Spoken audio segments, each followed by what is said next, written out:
സൂര്യന്റെ അന്തരീക്ഷത്തിന്റെ അതിർത്തിയുടെ ആദ്യത്തെ തുടർച്ചയായ ദ്വിമാന മാപ്പുകൾ ജ്യോതിശാസ്ത്രജ്ഞർ പുറത്തിറക്കി. സൗരവാതങ്ങൾ സൂര്യന്റെ കാന്തിക വലയത്തിൽ നിന്ന് രക്ഷപ്പെടുന്ന ഈ അതിർത്തി ചലനാത്മകവും നുരയുന്നതുമാണ്. Centre for astrophysics Harvard and സ്മിത്സോണിയനിലെ CFA ശാസ്ത്രജ്ഞരാണ് ഈ സുപ്രധാന കണ്ടെത്തൽ നടത്തിയത്. ഈ മാപ്പുകളും ക്ലോസപ്പ് അളവുകളും സംയോജിപ്പിച്ചുകൊണ്ട് സൂര്യൻ കൂടുതൽ സജീവമാകുമ്പോൾ ഈ അതിർത്തി വലുതും പരുപരുത്തതും മുള്ളുകൾ നിറഞ്ഞതുമായി മാറുമെന്ന് അവർ കണ്ടെത്തി. സൂര്യൻ ഭൂമിയെ എങ്ങനെ സ്വാധീനിക്കുന്നു എന്നതിനെക്കുറിച്ചുള്ള ശാസ്ത്രജ്ഞരുടെ മോഡലുകൾ മെച്ചപ്പെടുത്താൻ ഈ കണ്ടെത്തലുകൾ സഹായിക്കും. ആൽഫൻ ഉപരിതലം എന്നത് സൗരവാതത്തിന്റെ പുറത്തേക്കുള്ള വേഗത, കാന്തിക തരംഗങ്ങളുടെ വേഗതയേക്കാൾ കൂടുതലായി മാറുന്ന സൂര്യന്റെ അന്തരീക്ഷത്തിലെ അതിർത്തിയാണ്. ഇത് തിരിച്ചുവരവില്ലാത്ത ബിന്ദു, പോയിന്റ് ഓഫ് നോ റിട്ടേൺ എന്നറിയപ്പെടുന്നു. ഈ ഉപരിതലം സൂര്യന്റെ അന്തരീക്ഷത്തിന്റെ ഫലപ്രദമായ അറ്റമാണ്. ഈ ബിന്ദു കടന്നാൽ സൗരവാതത്തിന് സൂര്യനിലേക്ക് മടങ്ങാൻ കഴിയില്ല. സൗരപ്രവർത്തനങ്ങൾ നമ്മുടെ സൗരയൂഥത്തെയും ഭൂമിയിലെ സാങ്കേതികവിദ്യകളെയും എങ്ങനെ ബാധിക്കുന്നുവെന്ന് മനസ്സിലാക്കാൻ ഇത് ശാസ്ത്രജ്ഞർക്ക് ഒരു സജീവ പരീക്ഷണശാല നൽകുന്നു. ആൽഫൻ ഉപരിതലത്തെക്കുറിച്ചുള്ള അറിവ് സൗരവാതം എങ്ങനെയാണ് സൂര്യന്റെ കാന്തിക വലയത്തിൽ നിന്ന് രക്ഷപ്പെടുന്നത് എന്ന് വ്യക്തമാക്കാൻ സഹായിക്കും.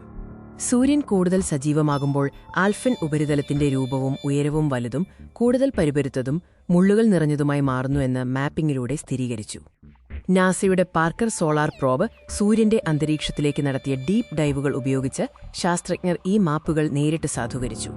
ഈ ക്ലോസപ്പ് ഡാറ്റ ഉപയോഗിച്ച് മാപ്പുകൾ കൃത്യമാണെന്ന് സ്ഥിരീകരിക്കാനും അതിർത്തിയിലെ മാറ്റങ്ങൾ നിരീക്ഷിക്കാനും കഴിഞ്ഞു. CFA വികസിപ്പിച്ചെടുത്ത പാർക്കറിന്റെ solar wind electrons alphas and protons sweep ഉപകരണം ഉപയോഗിച്ചാണ് ഡാറ്റ ശേഖരിച്ചത്. സൂര്യന്റെ കൊറോണയെക്കുറിച്ചുള്ള പ്രധാന ചോദ്യങ്ങൾക്ക് ഉത്തരം നൽകാൻ ആൽഫൻ ഉപരിതലത്തിന് താഴെ നിന്നുള്ള ഡാറ്റ സഹായിക്കും. സൂര്യന്റെ കൊറോണ അതിന്റെ ഉപരിതലത്തേക്കാൾ ചൂടുള്ളത് എന്തുകൊണ്ടാണ്? ഈ ചോദ്യം ശാസ്ത്രലോകത്തെ ഇന്നും കുഴപ്പിക്കുന്ന ഒന്നാണ്. പാർക്കർ സോളാർ പ്രോബ് സൗരവാതം ജനിക്കുന്ന മേഖലയിലേക്ക് നേരിട്ട് പ്രവേശിക്കുന്നത് ഈ ചോദ്യങ്ങൾക്ക് ഉത്തരം നൽകാൻ നിർണായകമാണ്. സൗരപ്രവർത്തനങ്ങൾ അതിന്റെ അടുത്ത ഘട്ടത്തിലേക്ക് കടക്കുമ്പോൾ ഈ പ്രക്രിയകൾ എങ്ങനെ മാറുമെന്ന് നേരിട്ട് കാണാൻ പാർക്കർ പ്രോബിന് കഴിയും. സൗരചക്രങ്ങളിലൂടെ സൂര്യൻ കടന്നുപോകുമ്പോൾ ആൽഫൻ ഉപരിതലത്തിന്റെ ആകൃതിയിലും ഉയരത്തിലും വരുന്ന മാറ്റങ്ങൾ മാപ്പിംഗിൽ വ്യക്തമായി പ്രതിഫലിക്കുന്നു. ഈ പുതിയ മാപ്പുകളും ഡാറ്റയും സൗരവാതത്തെക്കുറിച്ചുള്ള മോഡലുകൾ മെച്ചപ്പെടുത്താനും ഭൂമിയിലെ ബഹിരാകാശ കാലാവസ്ഥാ പ്രവചനങ്ങൾ കൂടുതൽ കൃത്യമാക്കാനും സഹായിക്കും. ഈ ഗവേഷണം സൂര്യന്റെയും മറ്റ് നക്ഷത്രങ്ങളുടെയും സ്വഭാവത്തെക്കുറിച്ചുള്ള നമ്മുടെ അറിവ് വർദ്ധിപ്പിക്കുകയും ഗ്രഹങ്ങളുടെ വാസയോഗ്യതയെ സ്വാധീനിക്കുന്നത് എങ്ങനെയെന്ന് മനസ്സിലാക്കാൻ സഹായിക്കുകയും ചെയ്യും. ശ്രദ്ധിച്ചതിന് നന്ദി.